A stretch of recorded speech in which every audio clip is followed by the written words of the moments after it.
Assalamualaikum warahmatullahi wabarakatuh. Alhamdulillahirabbil alamin. Wassalatu wassalamu ala asrofil anbiya wal mursalin wa ala Muhammad wa ala alihi wa ashabi ajmain. Amma ba'd. Segala puji bagi Allah yang rahmat dan nikmatnya selalu kita rasakan, selalu kita gunakan bagi keperluan dan kemanfaatan hidup kita sehari-hari. Salawat dan salam marilah senantiasa kita sampaikan kepada Rasulullah, kepada keluarganya, para sahabat, dan tentu saja kepada penerus perjuangan beliau.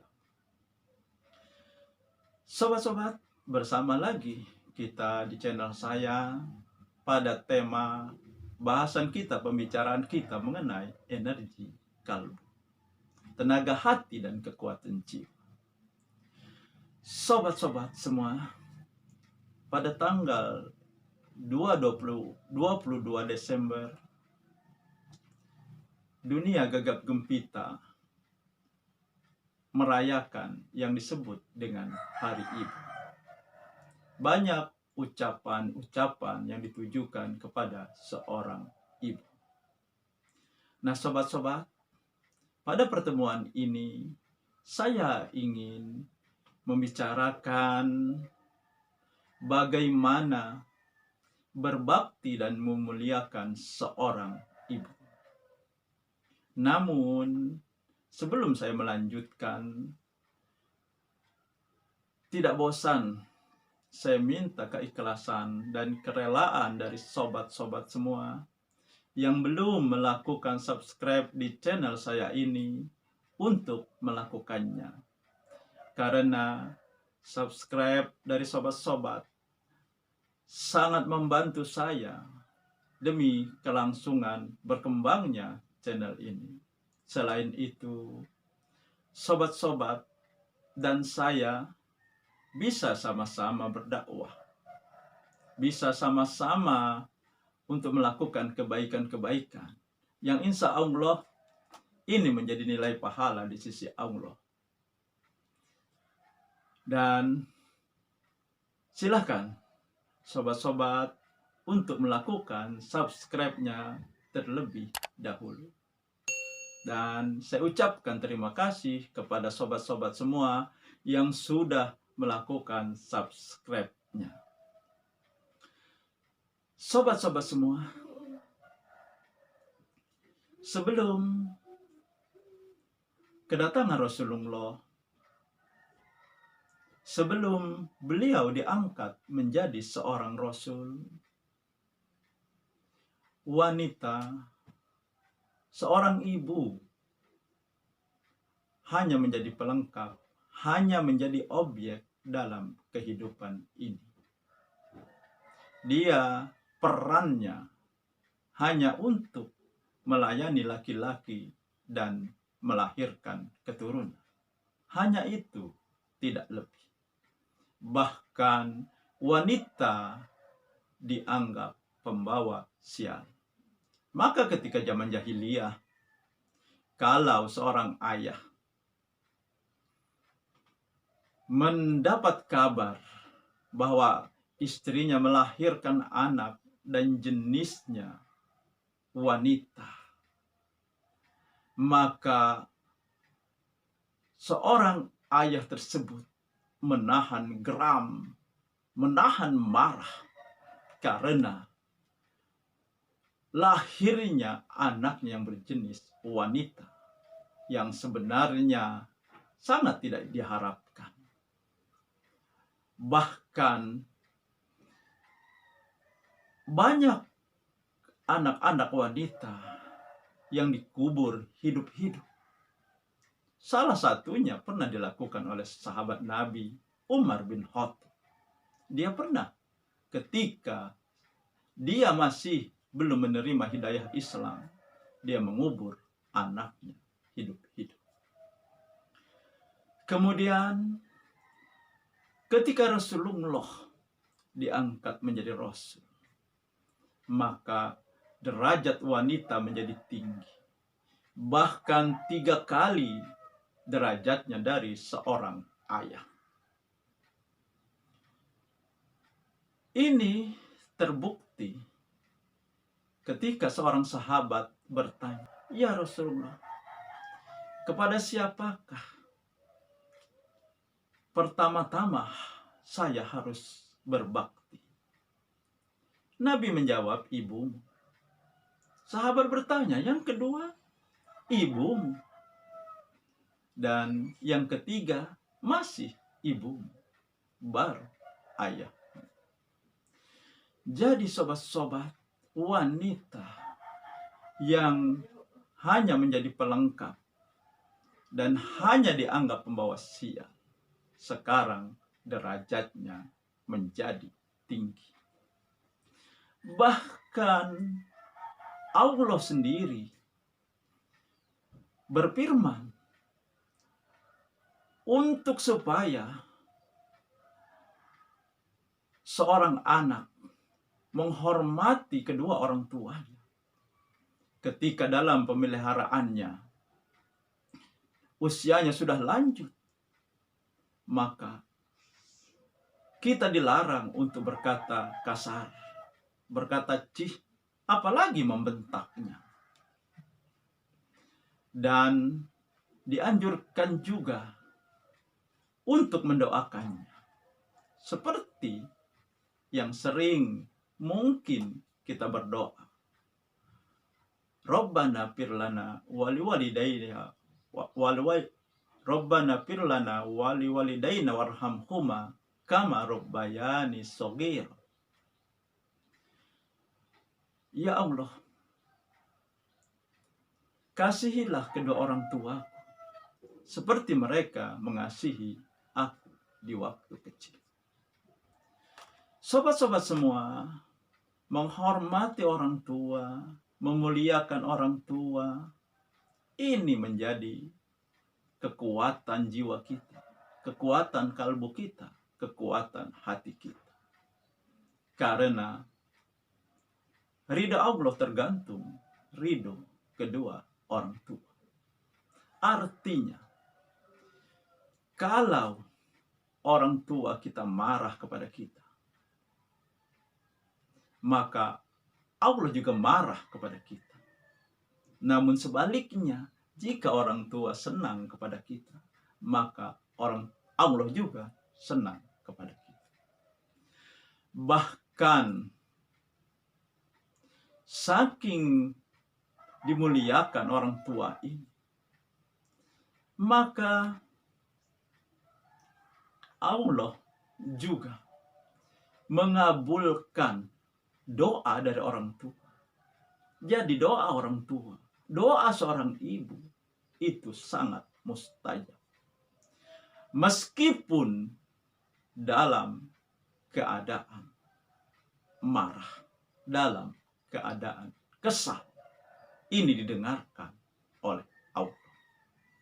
Ini pernah terjadi kepada seorang pemuda yang bernama Juraid.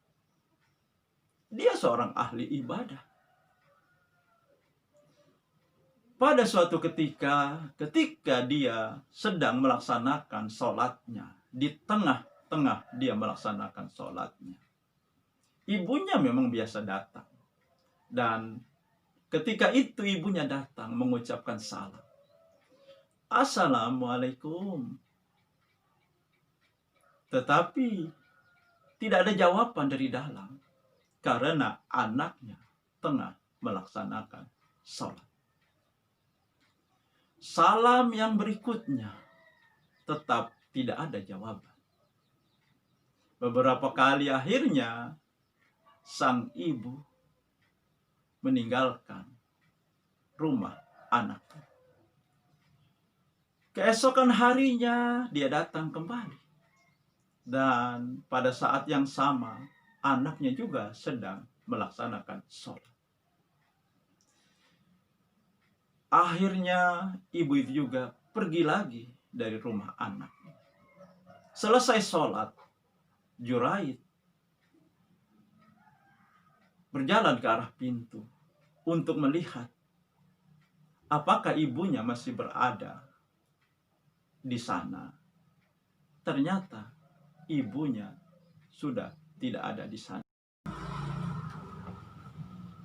Dan kejadian ini berlangsung sampai 3 kali. Yang ketiga kalinya ibunya kesal dan mengucapkan kata-kata, "Ya Allah, anakku tidak menyambut kedatangan. Berilah ia teguran, ya Allah." Dan beberapa waktu kemudian dari peristiwa itu, dari ibunya berbicara seperti itu dengan nada kesal karena anaknya tidak menyambut kedatangannya, maka ada seorang wanita yang disuruh orang untuk merayu Juraid untuk melakukan perbuatan yang tidak senonoh. Juraid menolaknya. Dan akhirnya wanita itu melakukan hubungan badan dengan seorang gembala. Akhirnya hamil sampai melahirkan seorang anak. Dan wanita tersebut mengatakan kepada masyarakat bahwa Juraid sudah menghamilinya, dan inilah bukti dari perbuatan Juraid, seorang anak, seorang bayi yang ada di pangkuannya. Masyarakat percaya dan masyarakat mendatangi rumah Juraid ingin memberi hukuman. Mereka menyerbu rumah Juraid sambil berteriak-teriak, "Hai Juraid, keluarlah. Hanya di luar saja kamu terlihat alim, ternyata kamu ini bejat, moralmu bejat." Juraid mendengar kegaduhan di luar. Akhirnya dia keluar dan melihat begitu banyak orang yang datang dengan geram, dengan kemarahan. Dan di situ ada seorang wanita yang dia kenal pernah merayunya.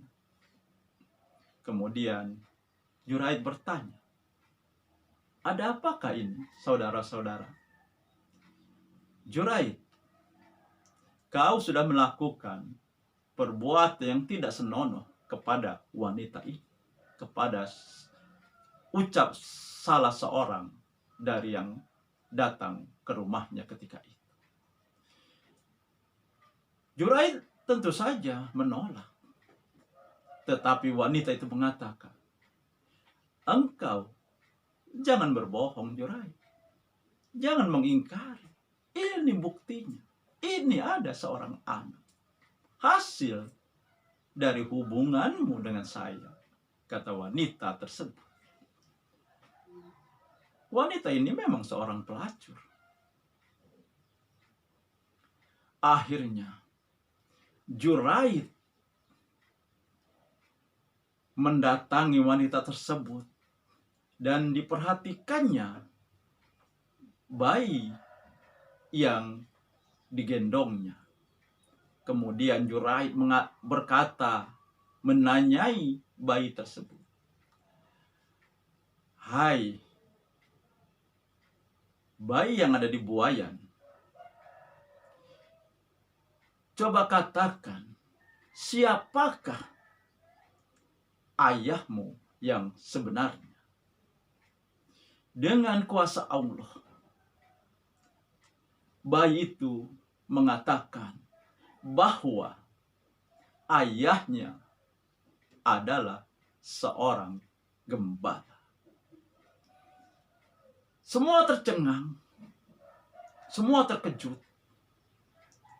karena mendapati seorang bayi yang dalam kondisi normal tentu saja belum bisa berbicara, tetapi ini bisa berbicara.